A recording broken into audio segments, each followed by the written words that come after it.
மற்றொரு அண்மை செய்தியை பார்த்துக் கொண்டிருக்கிறோம். ஓசூரில் நீதிமன்ற வாயிலில் வழக்கறிஞர் மீது கொலைவரி தாக்குதல் நடத்தப்பட்டதற்கு கண்டனம் தெரிவித்து எழும்பூர் நீதிமன்றத்தில் வழக்கறிஞர்கள் போராட்டத்தில் ஈடுபட்டு வருகின்றனர். அது தொடர்பான காட்சிகளை தற்போது பார்த்துக் கொண்டிருக்கிறோம். சென்னை எழும்பூர் நீதிமன்ற வாயிலில் வழக்கறிஞர்கள் கண்டன ஆர்ப்பாட்டத்தில் ஈடுபட்டதால் பரபரப்பு நிலவுகிறது.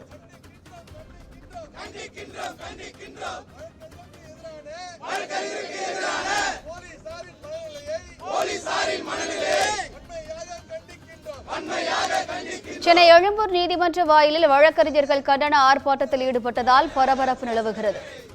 ஓசூர் நீதிமன்ற வாயிலில் வழக்கறிஞர் மீது கொலைவரி தாக்குதல் நடத்தப்பட்டதற்கு கண்டனம் தெரிவித்து எழும்பூர் நீதிமன்றத்தில் வழக்கறிஞர்கள் போராட்டத்தில் ஈடுபட்டு வருகின்றனர். அது தொடர்பான காட்சிகளை தற்போது பார்த்துக் கொண்டிருக்கிறோம்.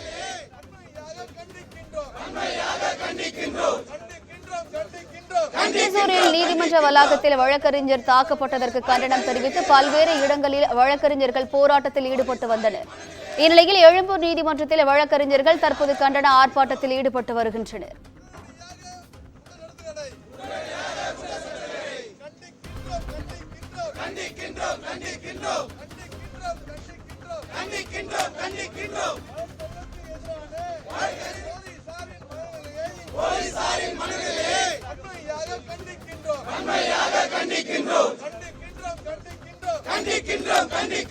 நீதிமன்ற வாயிலில் வழக்கறிஞர்கள் கண்டன ஆர்ப்பாட்டத்தில் ஈடுபட்டு வருகின்றனர். கூடுதல் விவரங்களை செய்தியாளர் சுப்பிரமணியன் வழங்க கேட்கலாம். வணக்கம் சுப்பிரமணியன், கூடுதல் விவரங்கள் என்ன? கிருஷ்ணகிரி மாவட்டம் ஓசூரில் நீதிமன்ற வளாகத்தில் வழக்கறிஞர் கண்ணன் என்பவர் வெட்டப்பட்டார். இந்த சம்பவம் தொடர்பாக தமிழகத்தில் பல்வேறு நீதிமன்றங்களில் வழக்கறிஞர்கள் போராட்டத்தில் ஈடுபட்டு கொண்டிருக்கிறார்கள். நேற்று சென்னை உயர்நீதிமன்றத்தில் வழக்கறிஞர்கள் போராட்டம் நடத்தினார்கள். தற்போது சென்னை எழும்பூரில் இருக்கக்கூடிய நீதிமன்றத்தில் வழக்கறிஞர்கள் போராட்டத்தில் கண்டன ஆர்ப்பாட்டத்தில் ஈடுபட்டு வருகிறார்கள்.